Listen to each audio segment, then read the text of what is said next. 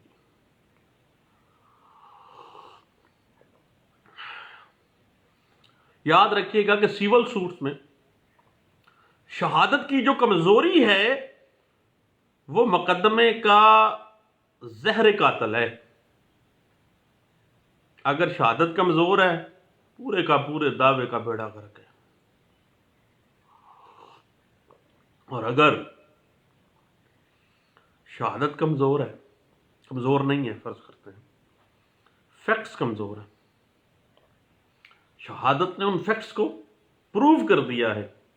دین آپ کامیاب ہیں۔ بات تھوڑی سی ٹریک سے اتر گئی۔ جب کسی گواہ کو عدالت میں شہادت کے لیے پیش کرنا ہو تو اس گواہ کو عدالت میں پیش کرنے سے پہلے تمام مقدمہ جو ہے، تمام دعویٰ جو ہے از سر نو بتا دینا چاہیے۔ شہادت کے نوٹس تیار کر لینے چاہیے کہ کس گواہ نے کیا بیان دینا ہے،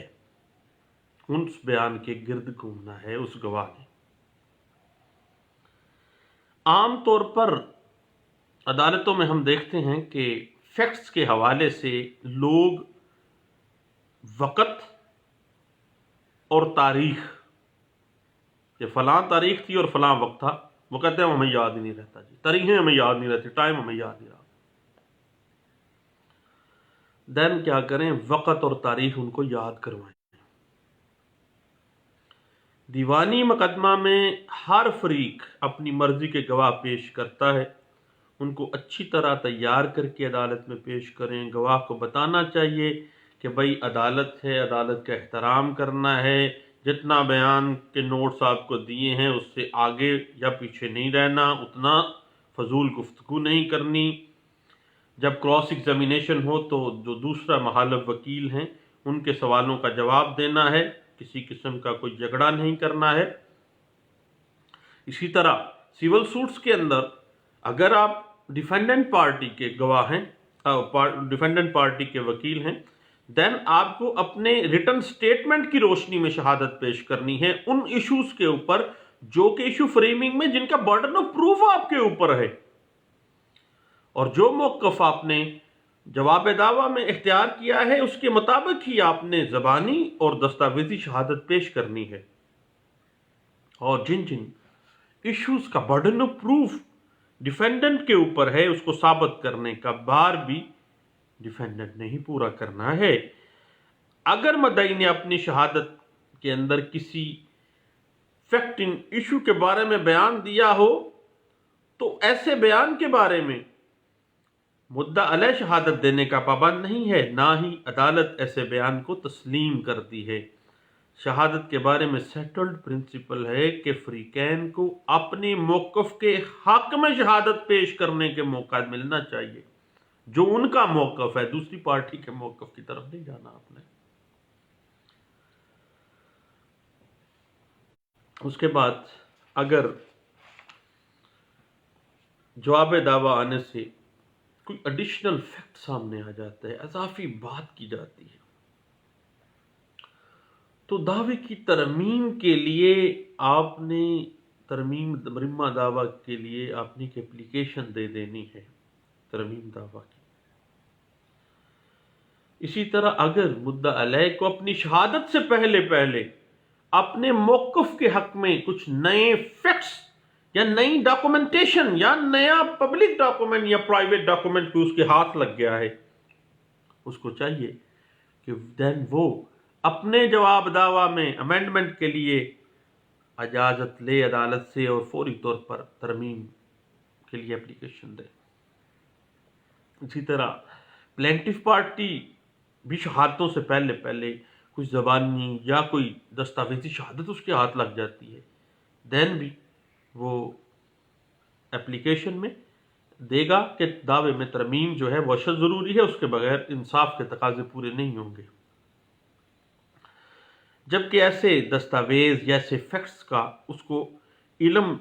پہلے نہیں تھا، معقول اس کا اپنے سفیشینٹ ریزن دینی ہے عدالت کو۔ اور مجموعہ ضابطہ فوجداری 1908 آرڈر 6 رول 17 جو ہے اس پہ اپلائی ہوگا، اور ضابطہ دیوانی میں ایڈیشنل ایویڈنس کا اصول آپ کو پتہ ہے پہلے سے موجود ہے، جس کے تحت اپنی شہادت مکمل ہونے کے بعد بھی additional evidence parties to the suit جو ہے وہ پیش کر سکتی ہیں۔ جبکہ ایسی شہادت جو ایڈیشنل ایویڈنس آپ لے کے آتے ہیں اس سے پہلے پیش نہ کرنے کی سفیشینٹ ریزن آپ نے عدالت کو دینی ہے اور عدالت کو مطمئن کرنا ہے۔ اس کے علاوہ عدالت کو از خود اختیار حاصل ہے کہ وہ کسی بھی فریق کو کوئی خاص ایشو کے بارے میں کوئی ایڈیشنل ایویڈنس پیش کرنے کا کہہ سکتی ہے۔ جب آپ شہادتیں کروا دیتے ہیں تو ان شہادتوں کے اوپر فریق مخالف جو ہے، مثلا اگر آپ بطور پلینٹف آپ نے شہادتیں کروائی ہیں تو ڈیفینڈنٹ پارٹی نے، اور ڈیفینڈنٹ کے گواہان کے اوپر پلینٹف پارٹی، یعنی ان کے اوپر کراس ایگزامینیشن جو ہے وہ پارٹیز کا حق ہے۔ یاد رکھیے گا کہ شہادت کے لیے ایگزامینیشن ان چیف برحلف جو بیان دیا جاتا ہے وہ، اور اس بیان کے اوپر کراس ایگزامینیشن یہ پارٹیز کا رائٹ ہے۔ جبکہ ری ایگزامینیشن اگر کوئی ایسا پوائنٹ رہ گیا ہے جس کے لیے گواہ کو دوبارہ بلانا ہے، وہ پارٹیز کا رائٹ نہیں ہے، that is the discretion of court. اس کے لیے عدالت میں اپلیکیشن دیں گے اور ری ایگزامینیشن عدالت کی ثوابدید پہ ہے۔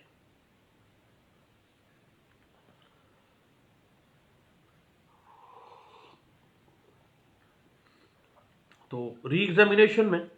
عدالت گواہ کو دوبارہ طلب کرتی ہے، اور کسی اسپیسیفک فیکٹ کے بارے میں کوئی بیان یا کوئی معاملہ کراس رہ گیا ہے تو دوبارہ طلب کیا جاتا ہے۔ کسی بھی ایگزامینیشن ان چیف کا جو بیان ہے اس کو کراس ایگزامینیشن کے بغیر معتبر تسلیم نہیں کیا جا سکتا۔ سول سوٹس میں عام طور پر مدعا علیہ کے خلاف یک طرفہ کارروائی کا حکم صادر ہو جاتا ہے، تو مدعی کے بیان جو اس نے یک طرفہ شہادت دی ہے اس کو کراس ایگزامینیشن کے بغیر تسلیم تو کر لیا جاتا ہے۔ اور بعض سول سوٹس کے اندر سرکاری گواہان کی شہادت مطلوب ہوتی ہے، دین اپلیکیشن دے کے اسی کورٹ میں سرکاری گواہان جو ہیں ان کو بھی بلایا جا سکتا ہے۔ اس کے بعد بات آ جاتی ہے ایڈمیشن کی۔ ایڈمیشن عام طور پر وہ زبانی یا تحریری بیان ہے جس سے کسی فیکٹنگ ایشو یا ریلیونٹ ایشو کے اوپر ایڈمیشن کرنے والے کی کوئی حجت، کوئی استدلال قائم کیا جاتا ہے۔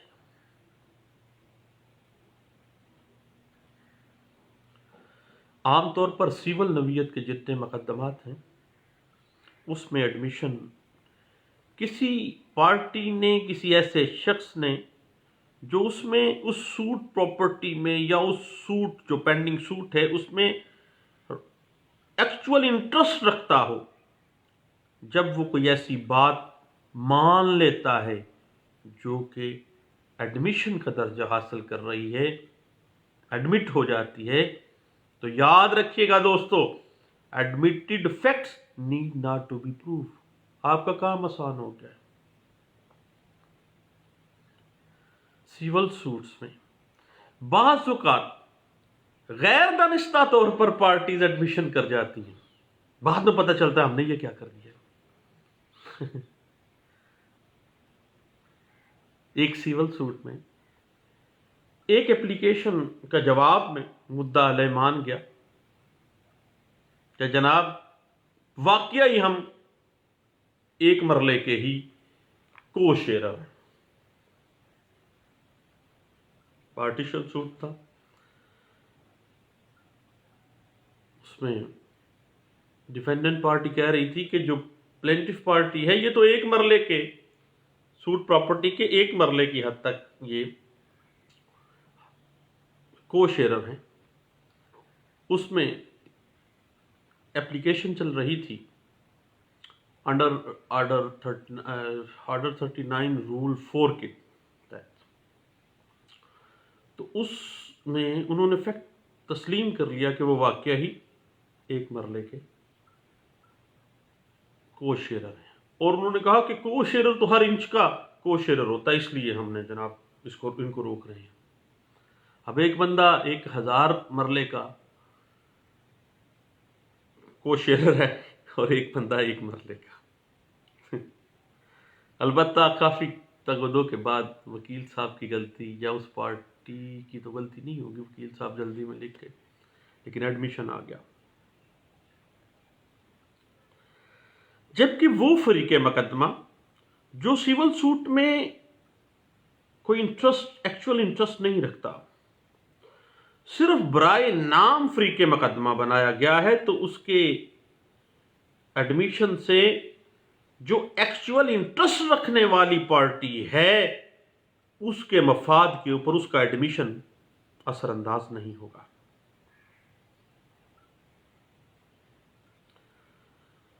لیکن اگر سب کا تمام پارٹیز نیسیسری پارٹیز ہیں، ساری پارٹیز کے مفادات اس میں انوالو ہیں، اگر دو یا دو سے زیادہ اشخاص کا مفاد مشترک ہے تو ایک کا ایڈمیشن دوسرے کو بھی باؤنڈ کر گیا ہے۔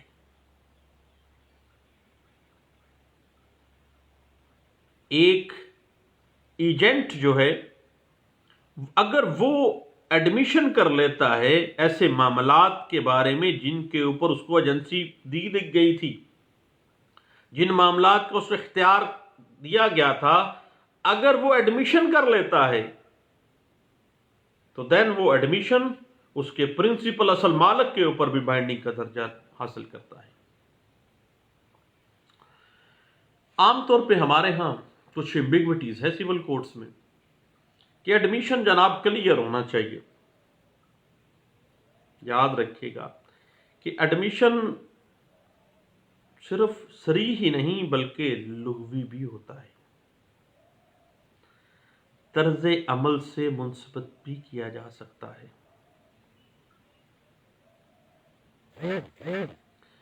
عدالتی کارروائیوں میں جو بھی ڈاکومنٹ، جو بھی جواب، جو بھی بیان عدالت میں آ گیا ہے، وہ بیان واضح ہے یا ڈکے چھپے انداز میں ہے کہ بھائی ایک کو شیئرر سوٹ پراپرٹی ان پارٹیشن پراپرٹی کے ایک انچ کا کو شیئرر ہے، خواہ ہم ایک مرلے کے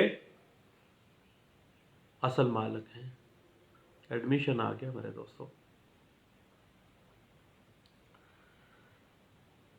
کسی قانونی نکتہ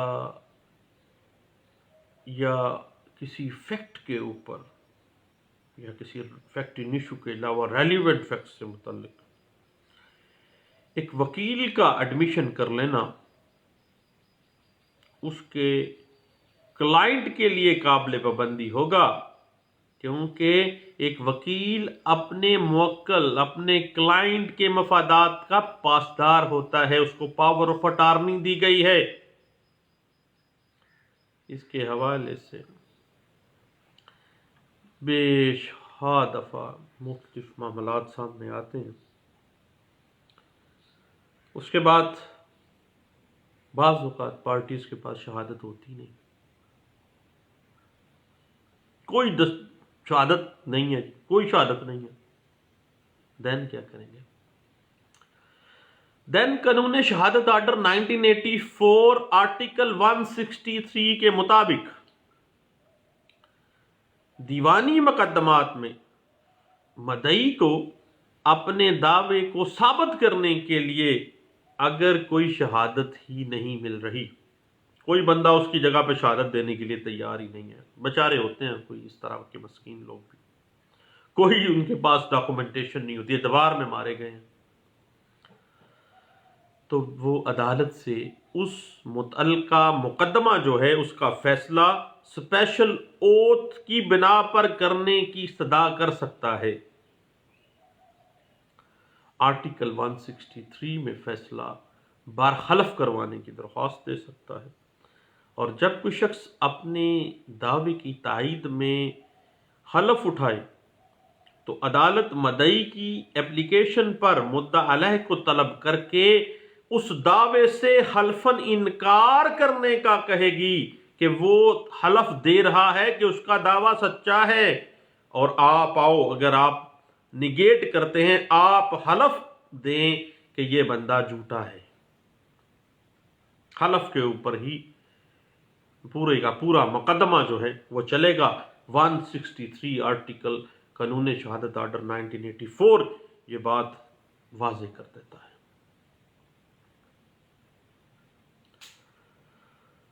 آرٹیکل 163 قانون شہادت آرڈر 1984 حلف کی بنا پر مقدمات کا فیصلہ صرف اسی صورت میں ممکن ہے سیول سوٹس کے اندر جب مدعی کے پاس کوئی شہادت موجود نہیں ہے، وہ اپنا سوٹ صرف حلف کی بنا پر ثابت کر سکتا، صرف حلف دے سکتا ہے، اپنا مطالبہ صرف حلف کی بنیاد پر رکھ سکتا ہے، کسی اور ذرائع سے نہیں۔ اس کے پاس کوئی ڈاکومنٹ نہیں ہے، اس کے پاس کوئی شہادت نہیں ہے، کوئی بندہ اس کے ساتھ شہادت دینے کے لیے اس سیول سوٹ میں آنے کے لیے تیار نہیں ہے۔ ایسی صورت میں آرٹیکل 163 قانون شہادت آرڈر 1984 کہتا ہے کہ جب مدعی حلف اٹھاتا ہے دین ڈیفینڈنٹ پارٹی، مدعا علیہ پارٹی کو بلایا جائے گا کہ مدعی حلف دے رہا ہے کہ اس کا موقف سچا ہے، آپ حلف دیں کہ یہ آپ کا موقف سچا ہے اور یہ بندہ جھوٹا ہے۔ حلف جب مدعی اٹھا لیتا ہے اسپیشل اوتھ، دین مدعا علیہ کو بلایا جاتا ہے اور مدعا علیہ بھی حلف دیتا ہے اور مدعی کے مطالبے کی نفی کرتا ہے۔ اگر وہ نفی کر دے دین مدعی کا مطالبہ جو ہے وہ رد کر دیا جاتا ہے کہ آپ نے حلف اٹھایا ہے، وہ انہوں نے بھی حلف اٹھا لیا ہے کہ ان کا موقف آپ کا موقف جھوٹا ہے۔ اس حوالے سے لینڈ مارک ججمنٹ جو میرے پاس مختلف مقدمات میں نے یوز بھی کیا ہے، اور آج تک 2018 تک سیول لا میں اور لا آف ایویڈنس اور قانون شہادت آرڈر 1984 کے انٹرپریٹیشن میں، آرٹیکل 163 کی انٹرپریٹیشن میں نے عام طور پہ دیکھا کہ ایک اسی ججمنٹ کو رپیٹ کیا گیا، بار بار رپیٹ ہو رہی ہے، ضرور پڑھیے گا۔ 1987 CLC پیج ہیڈ 2006۔ تو دوستو سیول سوٹس میں ایویڈنس کا کیا درجہ ہے، کس طرح سے کروانی ہے، ہم نے ڈسکس کیا ہے۔ اس سے پہلے بھی evidence in the civil suits part 1 جو ہے وہ آپ یوٹیوب سے ڈاؤن لوڈ کر سکتے ہیں، یہ دوسرا پارٹ ہے۔ اس حوالے سے چھوٹی چھوٹی 2 سیگمنٹس میں اس پہ گفتگو ہے۔ اب انشاءاللہ ایویڈنس کے جو دیگر پہلو ہیں کرمنل کیسز کے حوالے سے وہ ہم ڈسکس کریں گے، اس کے بعد فارمز اور اس کے بعد اپریسیشن آف ایویڈنس پہ بھی ہم بات کریں گے۔ تو انشاءاللہ ایویڈنس کے سیریز میں آپ ان ٹچ رہیے گا۔ یاد رکھیے گا کہ ایک مقدمے کی جو روح ہے